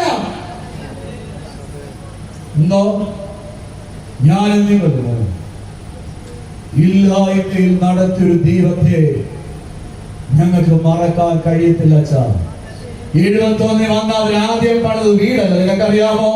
71 മെയ് മാസം 20-ാം തീയതി പുള്ളിക്ക് ഒരു യാഗപീഠം അവർ പണിതു. ഒരു യാഗപീഠം ബഹുമാനമുള്ള മേഖലയാണ്. 71 അവർ പണിത് ഒരു യാഗപീഠമാ. ആ യാഗപീഠത്തോട് സാറിന് മുഴങ്കാൽ മടങ്ങി അവർ പ്രാർത്ഥിച്ചു. 3ാമത്തെ പള്ളിയാണ് പൊളിച്ചിട്ട് അവർ പണിയുന്നത്. പറഞ്ഞു വെച്ചു ഇല്ലായ്മയിൽ ഞങ്ങൾ നിർത്തിയൊരു ദൈവം ഞങ്ങൾക്കുണ്ടാച്ച. ഇന്ന് ചരിത്രം പറയണമെങ്കിൽ 2 അടിച്ചാലേ പറ്റുള്ളൂ എന്നുള്ളതായ ക്രൈസ്തവ കുടുംബങ്ങൾ വർദ്ധിക്കുമ്പോൾ ദാവീദ് പറയുകയാണ്, ഈ ഇല്ലായ്മയിൽ പുൽപ്പുറത്ത് നിന്ന്, ഈ ശൂന്യതയിൽ നിന്ന് ദൈവത്തിന്റെ കരം എന്നെ ഉയർത്തിയതാണ്. ഇത്രത്തോളം ദൈവം എന്നെ കൊണ്ടുവന്നു. 2 കാര്യങ്ങൾ ഞാൻ പങ്കുവെച്ചു. ഒന്ന്, ശത്രുവിന് കൊടുത്തില്ല. വെല്ലുവിളിച്ച ഒരുവന്റെ മുമ്പിലും എന്റെ തമ്പുരാൻ എന്നെ നിന്ദിച്ചില്ല. അല്ലേ? എന്തോ ഒരു വെല്ലുവിളിയായിരുന്നു. ഇന്ന് രാത്രി നിന്നെ കിട്ടും കിടക്കെടുത്ത് ഓടിക്കുമെന്ന് പറഞ്ഞെടുത്ത് താമസിക്കുന്നില്ലേ? ഇപ്പോൾ ജീവിക്കുന്നില്ലേ? തമ്പുരാൻ അനുഗ്രഹിച്ചില്ലേ? ഇടറി വീഴേണ്ടിടത്ത് തമ്പുരാൻ കൃപയാൽ താഴ്ന്നില്ലേ? 2, പുൽപ്പുറത്തു നിന്നുള്ള ദൈവം എന്നെ വിളിച്ചത് ശൂന്യതയിൽ നിന്ന്, ഇല്ലായ്മയിൽ നിന്ന് എന്നെ ഇത്രത്തോളം കൊണ്ടുവന്നൊരു ദൈവം. 3, 2 ശമൂവേൽ പുസ്തകം 12-ാം അധ്യായം വേദഭാഗം നമുക്കറിയാവുന്ന വേദഭാഗമാണ്. യഹോവയുടെ പ്രമാണമാണ് ദാവീദ് ലംഘിക്കുന്നത്. കൽപ്പന ലംഘിക്കുന്നതായ ദാവീദ് കൽപ്പന ലംഘിച്ച് താൻ തന്റെ ജീവിതം മുന്നോട്ട് പോകുമ്പോൾ നാഥാൻ പ്രവാചകനെ യഹോവയായ ദൈവം അയക്കുക. ബത്ശേബയുമായിട്ടുള്ള പാപമാണ് 12-ാം അധ്യായത്തിന്റെ വിഷയം. അതിനുശേഷം ദാവീദ് പറഞ്ഞിരിക്കുന്ന ഒരു കാര്യമുണ്ട്. അത് ചെയ്തവൻ മരണയോഗ്യനാണ്. ആ തെറ്റ് ചെയ്തവൻ മരണയോഗ്യനാണ്. പ്രവാചകൻ എന്ന് പറയുകയാണ്, താമസമില്ല, അത് നീ തന്നെയാണ്. ആ മനുഷ്യൻ നീയാണ്. തകർന്നുപോയി. 51-ാം സങ്കീർത്തനം അത് പറയുന്നുണ്ട്. തകർന്നുപോയി. പറഞ്ഞു, ദൈവമേ നിന്റെ ആത്മാവിനെ ഇന്നിൽ നിന്ന് എടുക്കരുത്. ഇത്രത്തോളം എന്നെ കൊണ്ടുവന്നു എന്ന് ദാവീദ് പറയുമ്പോൾ, 3ാമത് ദാവീദിന്റെ ജീവിതത്തിന്റെ ചരിത്രത്തിന്റെ 3ാമത്തെ ഏടെന്ന് പറയുന്നത്, മരണത്തിൽ നിന്ന് എന്നെ വിടുവിച്ചവനായ ദൈവമേ, ഇത്രത്തോളം കൊണ്ടുവരുവാൻ ഞാനും എന്റെ ഗ്രഹവും എത്തുള്ളൂ. മരണത്തിന്റെ വക്കിൽ നിന്നാണ് തമ്പുരാൻ 2024 25 എന്നെ നിങ്ങളെ കൊണ്ടുവന്നിരിക്കുന്നത്. നമ്മൾ പറയും ദാവീദ് ചെയ്ത പാപം ചെയ്യുന്നില്ലോ, ചെയ്തില്ല എന്ന് പറയുന്നിടത്ത് ദൈവത്തിന്റെ വചനം ആഴമായി പഠിക്കുമ്പോൾ നാം കാണുന്നു, നിങ്ങൾ ദൈവത്തിന്റെ മന്ദിരമെന്നും ദൈവത്തിന്റെ ആത്മാവ് നിങ്ങളിൽ വസിക്കുന്നുവെന്നും നിങ്ങൾ അറിയുന്നില്ലയോ? ദൈവത്തിന്റെ മന്ദിരം നശിപ്പിക്കുന്നവനെ ദൈവം നശിപ്പിക്കും. ദൈവത്തിന്റെ മന്ദിരം, വില കൊടുത്ത് വാങ്ങിയ മന്ദിരം, പൊന്നല്ല വെള്ളിയല്ല, കുഞ്ഞാടിന്റെ രക്തത്താൽ എന്നെ നിങ്ങളെ വിലയ്ക്ക് വാങ്ങിയതാണ് എന്നുള്ളത് മറക്കരുത്. ഇവിടെയാണ് വീണ്ടും വീണ്ടും ചിന്തിക്കേണ്ടത്, ഈ മന്ദിരം മലിനപ്പെടുത്തിയിട്ടുണ്ടോ? ഈ മന്ദിരം മലിനപ്പെടുന്നുണ്ടോ? പരിശുദ്ധാത്മാവ് അധിവസിക്കേണ്ടതായ ഈ മന്ദിരം കഴിഞ്ഞ വർഷങ്ങളിൽ മലിനപ്പെട്ടിട്ടുണ്ടോ? ചിന്തിക്കണം. കഴിഞ്ഞ ദിവസം കുടുംബ കോടതിയുടെ പ്രശ്നങ്ങളും കാര്യങ്ങളുമായിട്ടൊക്കെ ഇങ്ങനെ ചർച്ച ചെയ്ത് വന്നപ്പോൾ എന്റെ മനസ്സിലൂടെ കടന്നുവിട്ടതായ ഒരു ചിന്ത, എന്താ ക്രൈസ്തവര് സമൂഹം വിശുദ്ധ കുർബാനയോട് മര്യാദയില്ലാതെ അലംഭാവത്തോടെ സമീപിക്കാൻ തുടങ്ങിയോ അന്ന് തൊട്ട് കുടുംബത്തിന്റെ അടിത്തറ ഇളകി തുടങ്ങിയിട്ടുണ്ട്. വിശുദ്ധ കുർബാനയോട് സഭാവ്യത്യാസമെന്നേ പറയും. അനുതാപമില്ലാതെ വിശുദ്ധ കുർബാനയിലേക്ക് പ്രവേശിക്കരുത് എന്ന് തൊട്ട് ക്രൈസ്തവ കുടുംബങ്ങൾ എന്ന ഭാവത്തോടെ സ്വീകരിപ്പാൻ തുടങ്ങിയോ അന്ന് തൊട്ട് ഇതിന്റെ അടിത്തറ, കുടുംബത്തിന്റെ അടിത്തറ ഇളകുന്നുണ്ട്.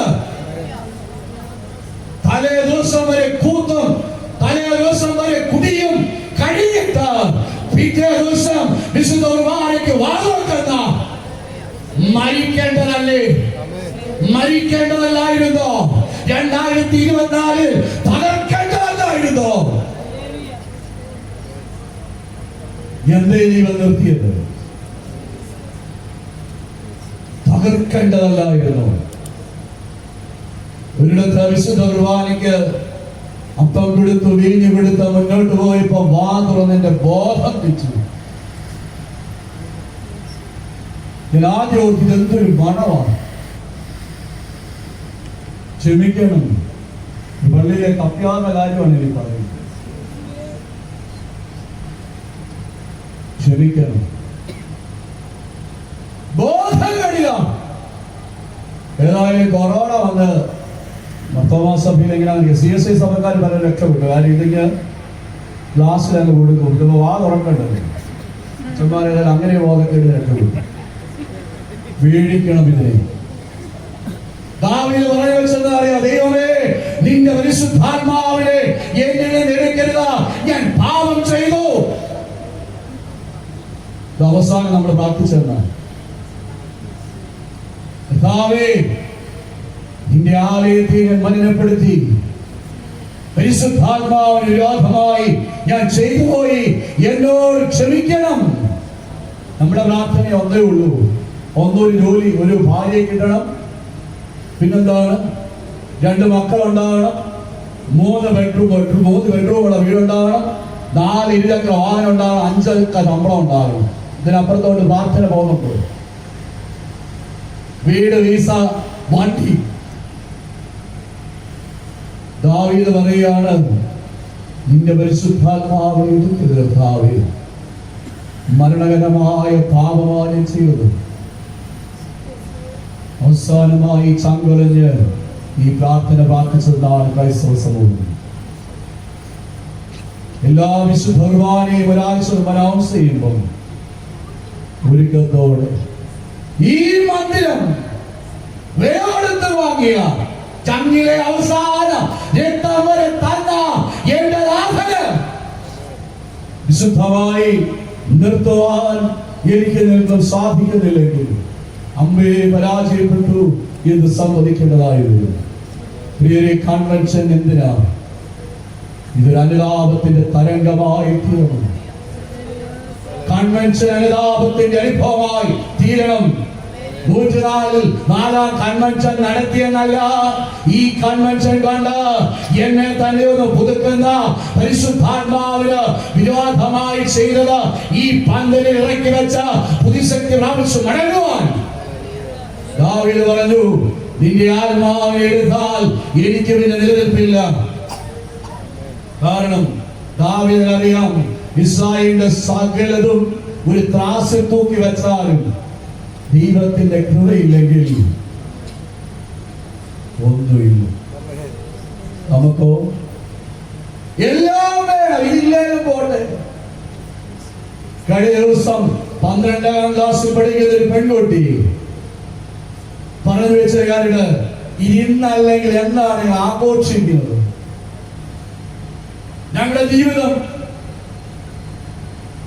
വളർന്നുകൊണ്ടിരിക്കുന്നതായ കാലം, സമൂഹം, അതിന്റെ മധ്യേ സാക്ഷിയായി നിൽപ്പാൻ, അതിനാണ് ഈ കൺവെൻഷൻ. വിശുദ്ധിയോടെ നിൽക്കാൻ. വിശുദ്ധി ഒരു നിലപാടാണ്, മറക്കരുത്. വിശുദ്ധി ഒരു നിലപാടാണ്. അതുകൊണ്ടാണ് യേശുവിന്റെ മഹാപുരോഹിതൻ പറഞ്ഞത്, നിങ്ങൾ ലോകത്തിലാണ്, എന്നാൽ ലോകക്കാരല്ല. ഒരു നിലപാടെടുക്കാൻ ഈ കൺവെൻഷൻ സാധിച്ചാണ്. ദാവീദ് പറഞ്ഞു വെക്കുകയാണ്, മരണത്തിന്റെ വക്കിൽ നിന്ന് എന്നെ വിടുവിച്ചു കൊണ്ടുവന്നതായ ഒരു ദൈവം എനിക്കുണ്ട്. പന്തലിൻ കീഴിലിരിക്കുമ്പോൾ ഓർത്ത് നോക്കണം, എത്രയോ പ്രാവശ്യം വെട്ടാമായിരുന്നു. എത്രയോ പ്രാവശ്യം. കഴിഞ്ഞ വർഷം 2 വണ്ടിയുടെ ഇടയ്ക്ക് നിന്ന് തീരേണ്ട ഒരു വൈദികനാണ് ഞാൻ. മുന്നിൽ വണ്ടി, പുറകിൽ വണ്ടി, ഇതിന്റെ ഇടയിൽ വണ്ടി ഇടിച്ച് തീരേണ്ട ഒരു വൈദികനാണ് ഞാൻ. ഇത് ഞാൻ ചോദിച്ചു, കർത്താവേ, വെട്ടാതെ നിർത്തിയത്? വെട്ടാതെ നിർത്തിയത്? മരണത്തിന്റെ വാക്കിൽ നിന്ന് വിടുവിച്ചു കൊണ്ടുവന്ന ഒരു ദൈവമുണ്ട്. പരിശുദ്ധാത്മാവിന് വിരോധമായി ജീവിക്കാനല്ല. ഞാൻ പറഞ്ഞല്ലോ, സഭാവ്യത്യാസമന്യേ ഇത് വളരെ വ്യക്തമായി സഭ പഠിപ്പിച്ചതാണ്. അനുതാപമില്ലാതെ വിശുദ്ധ കുർബാനയിലേക്ക് പ്രവേശിക്കരുത്. പാപത്തെ വഹിച്ചുകൊണ്ടല്ല, പാപത്തെ നിന്നുകൊണ്ടല്ല, വിശുദ്ധിയോടെ ജീവിക്കാനുള്ള ഒരു നിലപാടിലേക്ക് ഞാൻ നിങ്ങൾ ഉയരണം. അവസാനമായി ഒന്നുകൂടെ പറഞ്ഞ് അവസാനിപ്പിക്കുകയാണ്. 1 ദിനവൃത്താന്തം 17-ാം അധ്യായം അതിന്റെ 13-ാമത്തെ വാക്യം. ഞാൻ അവന് പിതാവും അവൻ എനിക്ക് പുത്രനുമായിരിക്കും. നിന്റെ മുൻവാഴ്ചക്കാരോട് ഞാൻ എന്റെ കൃപ എടുത്തു കളഞ്ഞ പോലെ അവനോട് അതിനെ എടുത്തു കളയില്ല. 1, ശത്രുവിനെ കൊടുക്കാതെ നീ എന്നെ കൊണ്ടുവന്നു. 2, ശൂന്യയുടെ മധ്യത്തിൽ നിന്ന്, ഇല്ലായ്മയുടെ മധ്യത്തിൽ നിന്ന്, പുൽപ്പുറത്ത് നിന്ന് നീ എന്നെ കൊണ്ടുവന്നു. 3, മരണത്തിന്റെ അവസ്ഥയിൽ നിന്ന്, മരിക്കാൻ എന്ന് ഞാൻ തന്നെ വിധി എഴുതിയെടുത്തു നിന്ന് എന്റെ അനുതാപത്തെ കൈകൊണ്ട് എന്നെ വീണ്ടും ജീവന്റെ അനുഭവത്തിലേക്ക് എന്നെ നീ കൈപിടിച്ച് ചേർത്തൊരു ദൈവമാണ്. 4, ഒരു കാര്യം കൂടി ഓർത്ത് ദാവീദ് ദൈവസന്നിധി സ്തോത്രം ചെയ്ത കാര്യം എന്നറിയാമോ? അവിടെ പറയാണ്, നിന്റെ തലമുറയിൽ നിന്ന് ഞാൻ എന്റെ കൃപ എടുത്തു കളയില്ല. 4 ദാവീദ് പറഞ്ഞു, തലമുറകളെ അനുഗ്രഹിച്ച ദൈവമേ, ഇത്രത്തോളം കൊണ്ടുവരുവാൻ ഞാനും എന്റെ ഗ്രഹവും എന്തുള്ളൂ. ഹല്ലേലൂയ. അതിന് ശബ്ദം പോരാ. തലമുറകളെ അനുഗ്രഹിച്ചൊരു ദൈവമില്ല. Hallelujah, hallelujah. തലമുറകളെ അനുഗ്രഹിച്ചൊരു ദൈവമില്ലേ? അനുഗ്രഹിച്ചവരല്ല എന്തി? തലമുറകളെ മാനിച്ചൊരു ദൈവമില്ല. ദാവീദ് പറഞ്ഞിരിക്കുകയാണ്, മുൻവാഴ്ചക്കാരനായ സൗലിൽ നിന്ന് ദൈവത്തിന്റെ ആത്മാവ് വിട്ടുപോയപ്പോൾ അവൻ എന്തായിരുന്നു അനുഭവമെന്ന് ഞാൻ എന്റെ കണ്ണാൽ കണ്ടിട്ടുണ്ട്.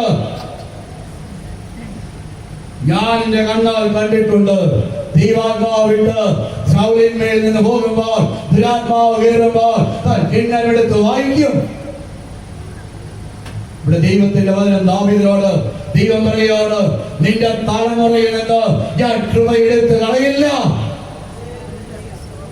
മാതാപിതാക്കന്മാരെ, ഈ പന്തലിന്റെ മധ്യയിരുന്ന് ഈ വചനകൂടാരത്തിൽ കീഴിലിരുന്ന് ഒന്ന് ആലോചിച്ച് നോക്കണം.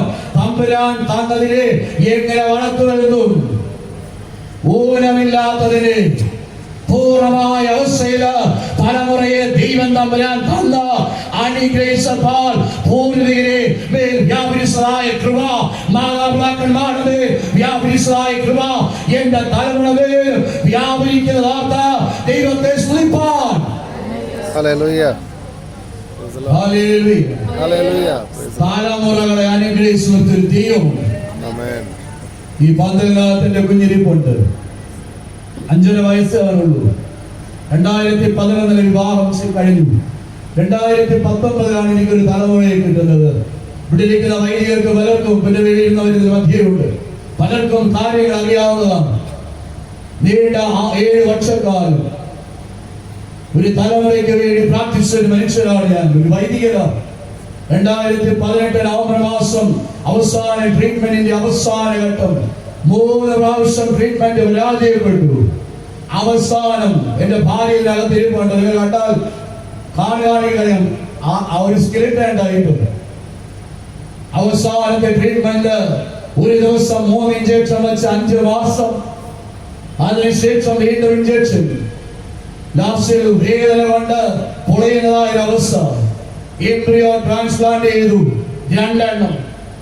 അതിനിടയിൽ ഈ നവംബർ മാസം അവസാനത്തെ ഞായറാഴ്ച പുൽപ്പറ്റ് ചെയ്യിച്ചാണ്.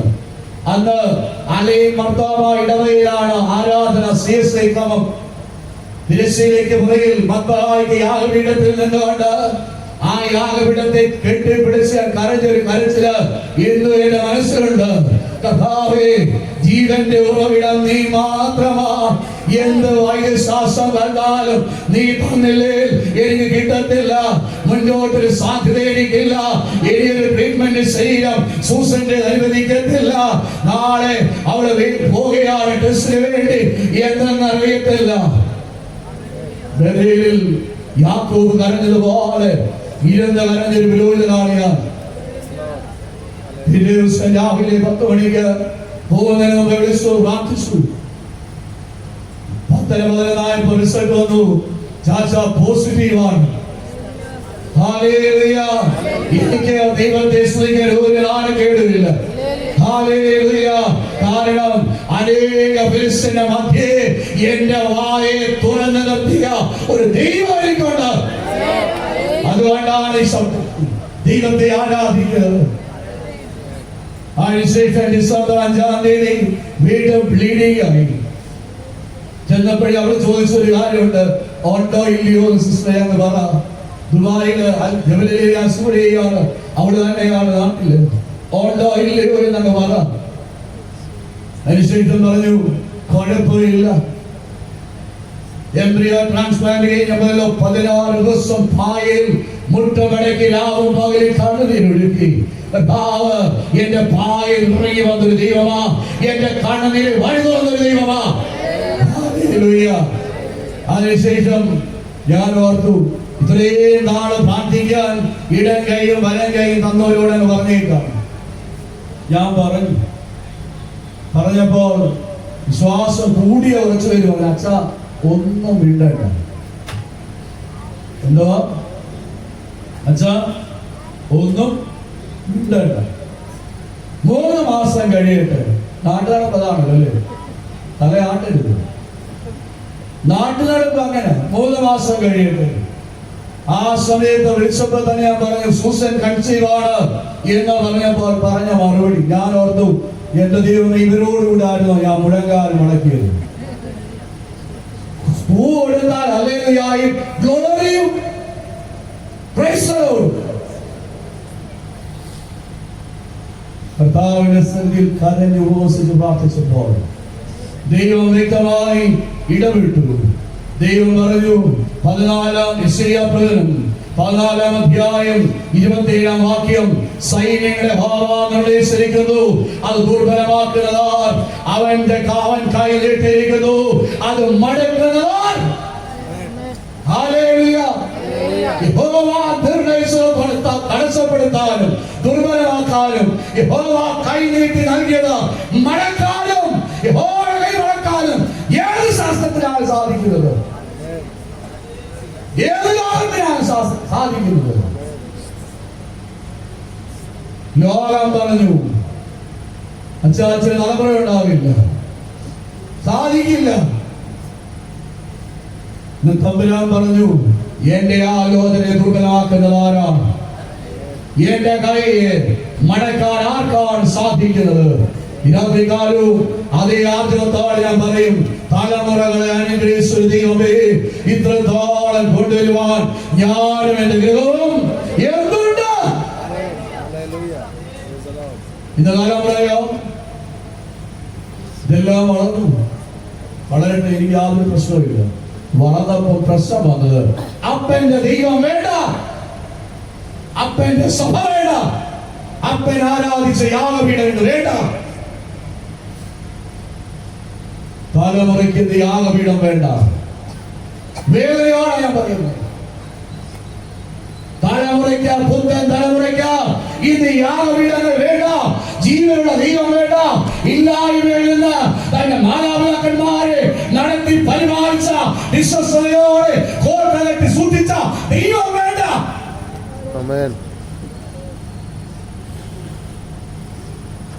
വീണ്ടും വീണ്ടും പരാതികളുടെ പെരുമഴയാണ്. പ്രിയരെ, മാതാപിതാക്കന്മാരെ, തലമുറയുടെ മേൽ വ്യാപരിക്കുന്ന നന്മകളുണ്ട്. ഇതെങ്ങനെ പഠിക്കുമെന്നും ഇതിന്റെ ലോൺ എങ്ങനെ തീരുമെന്നും ഇതെങ്ങനെ വിദേശത്ത് പോകുമെന്നും ഒക്കെ ആലോചിച്ചതായ ഒരു കാലമുണ്ടെന്ന് മറക്കരുത്. 104 വർഷത്തിന്റെ ഈ കൺവെൻഷന്റെ രാത്രി 2ാം രാത്രിയാണ്. വർഷങ്ങൾക്ക് മുമ്പ് മല്ലപ്പള്ളി മണക്കിന്റെ മധ്യേ മുഴങ്കാൽ മടക്കിയ മാതാപിതാക്കന്മാർ ഒരുപക്ഷെ ഇതിന്റെ മധ്യേ ഉണ്ട്. ഹല്ലേലൂയ. ഇല്ലായ്മയിൽ നീ തന്നതായ എന്റെ കുഞ്ഞിനെ കൊണ്ട് ഞാൻ ഈ മടക്കിൽ മുഴങ്കാൽ മടക്കിയപ്പോൾ, അന്ന് മധ്യസ്ഥയ്ക്ക് മുഴങ്കാൽ മടക്കിയപ്പോൾ, അന്ന് കണ്ണുനീരോടെ ആറിന്റെ തീരത്ത് ഞാൻ മുഴങ്കാൽ മടക്കിയ എന്റെ കണ്ണുനീരിൽ പെരുവഴി തുറന്നൊരു ദൈവം എനിക്കുണ്ട്. നിന്റെ തലമുറകളെ അനുഗ്രഹിച്ചു. ഞാൻ പറഞ്ഞല്ലോ, കിഴക്കും തെക്കും വടക്കും പടിഞ്ഞാറുമായപ്പോൾ അപ്പന്റെ ദൈവം വേണ്ട. വിഷമത്തോടെ പറയട്ടെ, അപ്പൻ ആരാധിച്ച സമയം വേണ്ട, അപ്പന്റെ യാഗപീഠവും വേണ്ട. യാഗപീഠത്തിൽ കണ്ണുനീരൊഴുക്കി തമ്പുരാൻ തന്ന് അനുഗ്രഹിച്ചതാണ് എന്നുള്ള തലമുറയോട് പങ്കിടണം. തലമുറയോട് പങ്കിടണം. ദാവീദ് പറയുകയാണ്, എനിക്ക് ഒരു വിഷമവും ഇല്ല. ആരെയും നീ പണിയണ്ട എന്നാണ് എന്റെ തീരുമാനമെങ്കിൽ ഞാനത് വിധേയപ്പെടുക. പക്ഷേ പിറുപിറുപ്പിലല്ല ഞാൻ ഇരിക്കുന്നത്, പിറുപിറുപ്പിലല്ല ഞാൻ ഇരിക്കുന്നത്, പൂർണ്ണ തൃപ്തിയോടാണ്. കാരണം ശത്രു ബലമുള്ളതായിരുന്നു. ബലമില്ലാത്തതിന്റെ പേരിൽ 7 താഴ്വരയിൽ നിന്റെ ദൂതൻ എനിക്കായി ഇറങ്ങി വന്നതാ. നിന്റെ ഇടപെടല ഞാൻ അനുഭവിച്ചതാ. 2 പുൽപ്പുറത്ത് തമ്പുരാൻ എന്നെ കൊണ്ടുവന്നതാണ്. ഇല്ലായ്മയിൽ നിന്ന്, ശൂന്യതയിൽ നിന്ന്. ഒന്നുകൂടി ഞാൻ പറഞ്ഞു കഴിഞ്ഞാൽ, ടാർപ്പായും വലിച്ചു കിട്ടിയ വീടിന്റെ മധ്യയിൽ നിന്ന്, ചാണകം കൊണ്ട് വിഴിയ തറയിൽ നിന്ന് എന്റെ ദൈവം എന്നെ ഉയർത്തിയതാ. 3 മരണത്തിന്റെ വാക്കിൽ നിന്ന് ദൈവം എന്നെ വിടുവിച്ചതാണ്. ഞാൻ വിശുദ്ധ കുർബാനയിലേക്ക് പ്രവേശിക്കാൻ ഒരുക്കമില്ലാതെ കടന്നു വന്ന സമയങ്ങളുണ്ട്. ഒരുക്കമില്ലാതെ വന്ന സമയങ്ങളുണ്ട്. അതിന്റെ മധ്യേ കൃപയാണ്. ഈ മൺകൂടാരത്തിൽ വസിക്കുന്ന ദൈവത്തിന്റെ വിശുദ്ധാത്മാവിന് വിരുദ്ധമായി എന്റെ ജീവിതത്തെ ക്രമീകരിച്ചിട്ട് കൃപയാൽ വെട്ടാതെ നിർത്തുന്നൊരു ദൈവം. മുസാനും പറഞ്ഞു, തലമുറകളെ അനുഗ്രഹിച്ചൊരു ദൈവം എനിക്കുണ്ട്. തലമുറ അനുഗ്രഹിക്കപ്പെടുമ്പോൾ ആ തലമുറയിൽ യാഗപീഠത്തോട് ചേർന്നിരുത്താൻ സാധിക്കും. കഴിഞ്ഞ ദിവസം സംസാരത്തിന് മധ്യേ പറഞ്ഞു വെച്ചിരിക്കാൻ 15 വർഷം സൺഡേ സ്കൂൾ പഠിപ്പിച്ച അധ്യാപികയുടെ മകന്റെ വിരുന്നിന് മധ്യവും തലമുറകൾ അനുഗ്രഹിക്കപ്പെട്ടപ്പം പലതും വീട്ടിനകത്ത് കയറിയിരുന്നു. 15 വർഷം സൺഡേ സ്കൂൾ പഠിപ്പിച്ച അധ്യാപികയുടെ മകന്റെ വിവാഹത്തിന് തലേന്ന് വീട്ടിൽ മധ്യവും. ഇന്ന് നമ്മളൊരു പോക്കങ്ങ് പോവുകയാണ്. അതിന്റെ മധ്യയിൽ ആവിത് പറഞ്ഞു, ഈ തലമുറയുടെ മേൽ വ്യാപരിച്ചതായി കുറേക്കായി സ്തോത്രം. മാതാപിതാക്കന്മാരെ ചങ്കത്തുറപ്പോടെന്ന് പറയാൻ പറ്റുമോ? എല്ലാത്തിനും വേണ്ടി പ്രാർത്ഥിക്കുന്നു നിങ്ങൾ. അവസാനം എന്നാ പ്രാർത്ഥിച്ച് ഈ കൃപയുടെ ഒഴുക്ക് കർത്താവേ എന്റെ തലമുറയിൽ നിന്നുപോകരുത്. എന്റെ മാതാപിതാക്കന്മാരെ തേടി വന്നതായി സുവിശേഷം എന്റെ അപ്പനെയും അമ്മയെയും ഈ കൃപയുടെ ഒഴുക്ക, ഈ വചനത്തിന്റെ ഒഴുക്ക എന്റെ തലമുറയിലും ആ കൃപയുടെ ഒഴുക്ക നിന്നുപോകാതെ തുടരണമേ എന്ന് പ്രാർത്ഥിപ്പാൻ ഇതാ പ്രാർത്ഥിക്കേണ്ടത്. വേറെ ഒന്നുമല്ല. ഇതുകൊണ്ട് എല്ലാം ഉണ്ടായിക്കൂടി. അതുകൊണ്ട് ഇത്രത്തോളം എന്നെ കൊണ്ടുപോകും. ദൈവസന്നിധിയിൽ ഒരു പ്രാവശ്യം സമർപ്പിക്കാം. ഈ രണ്ടാമത്തെ രാത്രി ദൈവം നമുക്ക് തന്നത് അനേകര് ഈ സത്യ കണ്ടിട്ടില്ല. ഈ രാത്രിയിലെ കൂടാരത്തിൽ കീഴില് ദൈവം നിർത്തിയത് ഒന്നുകൂടൊന്ന് ചിന്തിക്കാനാ. ഇത്രത്തോളം എന്നെ കൊണ്ടുവന്നത് നന്ദികളോടെ ആരാധിപ്പാൻ, സ്തുതിപ്പാൻ തുടർന്ന് ദൈവത്തിന്റെ വിശുദ്ധാത്മാവ് നമ്മെ സഹായിക്കട്ടെ. പ്രാർത്ഥനയ്ക്കായി നമുക്ക് തലകളെ വണക്കണം. ദൈവസന്നിധിയിൽ ഇത്രത്തോളം എന്നെ കൊണ്ടുവരുവാൻ, ഇത്രത്തോളം എന്നെ കൊണ്ടുവരുവാൻ ഞാനും എന്റെ കുടുംബവും എന്നുള്ള കർത്താവേ പൂർണ്ണമായ സമർപ്പണത്തോടെ കർത്താവിന്റെ കരത്തിലേക്ക്, ക്രിസ്തുവിന്റെ കരത്തിലേക്ക് ഒന്ന് സമർപ്പിപ്പാൻ. കർത്താവേ പ്രതിസന്ധികൾ എന്റെ മുമ്പിൽ കർത്താവേ നിന്നതായ അനുഭവങ്ങളുണ്ട്. കർത്താവേ ഉഗ്രരൂപം പോലെ നിന്നതായ പല കർത്താവേ ഫിലിസ്ത്യനായ ഗോലിയാത്തിന്റെ രൂപം ധരിച്ചതായ അനേക പ്രശ്നങ്ങളുണ്ടായിരുന്നു. ഉൾപ്പുറത്ത് നിന്ന്, ശൂന്യതയിൽ നിന്ന് നീ എന്നെ കൊണ്ടുവന്നത്, മരണകരമായ പാപത്തിന്റെ അവസ്ഥയിൽ നിന്ന് കർത്താവേ നീ എന്നെ വിടുവിച്ചത്. കൃപയാൽ നീ എന്നെ വിടുവിച്ചത്. ദാവീദ് പറഞ്ഞു, തലമുറകളെ അനുഗ്രഹിച്ച ദൈവം എനിക്കുണ്ട്. എന്നിൽ മാത്രമല്ല എന്റെ മാതാപിതാക്കന്മാരുടെ പേരൊഴിയ കൃപ ഈ കാലഘട്ടത്തിൽ എന്റെ പേരും എന്റെ തലമുറ പേരും ഒഴിഞ്ഞതാൽ എന്റെ കൃപയാർത്ത് കർത്താവേ നന്ദിയോടെ സ്തോത്രം ചെയ്യുക. അവിടെ ഇടയാക്കണമേലും പ്രാർത്ഥിക്കും. അറിയാനായി പാട്ടിലേക്കാണ് ഇത്രത്തോളം എന്നെ കൊണ്ടുവന്നിടുവാൻ ഞാനും എൻ കുടുംബവും ഇത്രത്തോളം എന്നെ കൊണ്ടുവന്നിടുവാൻ ഞാനും എൻ കുടുംബവും എന്തുള്ളൂ. ഇത്ര നന്മകൾ ഞങ്ങളനുഭവിപ്പാൻ എന്തുള്ളൂ യോഗ്യത നിന്നുണ്ട്. ഇത്ര നന്മകൾ ഞങ്ങളനുഭവിപ്പാൻ എന്തുള്ളൂ യോഗ്യത നിന്നുണ്ട്.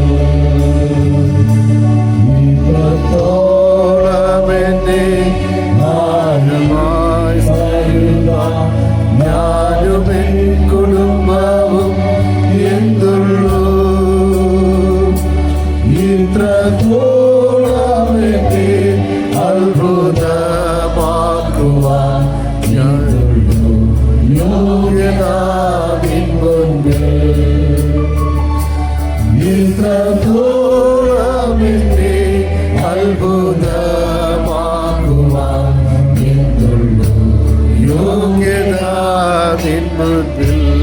ഞങ്ങളെ സ്നേഹിക്കുന്ന ദൈവമേ, സ്വർഗ്ഗപിതാവേ, അനുഗ്രഹമായ ദിവസത്തിന്റെ രണ്ടാമത്തെ രാത്രിക്കായി നന്ദിയോടെ നിന്നെ സ്തുതിക്കുക.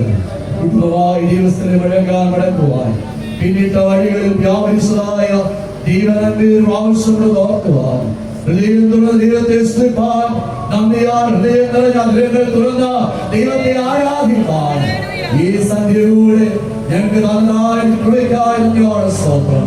ഫലവനക്കിരിക്കുന്ന പ്രിയപ്പെട്ടവരെ ഏൽപ്പിക്കുന്നു.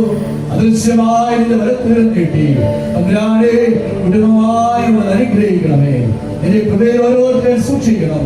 തലമുറകളായി ദൈവനന്മയിൽപ്പാൻ ദൈവകൃപയിൽ ഭരിപ്പാൻ സ്വർഗമിടയാക്കണം. യേശുവിന്റെ അധികാരമുള്ള നാമത്തിൽ തന്നെ.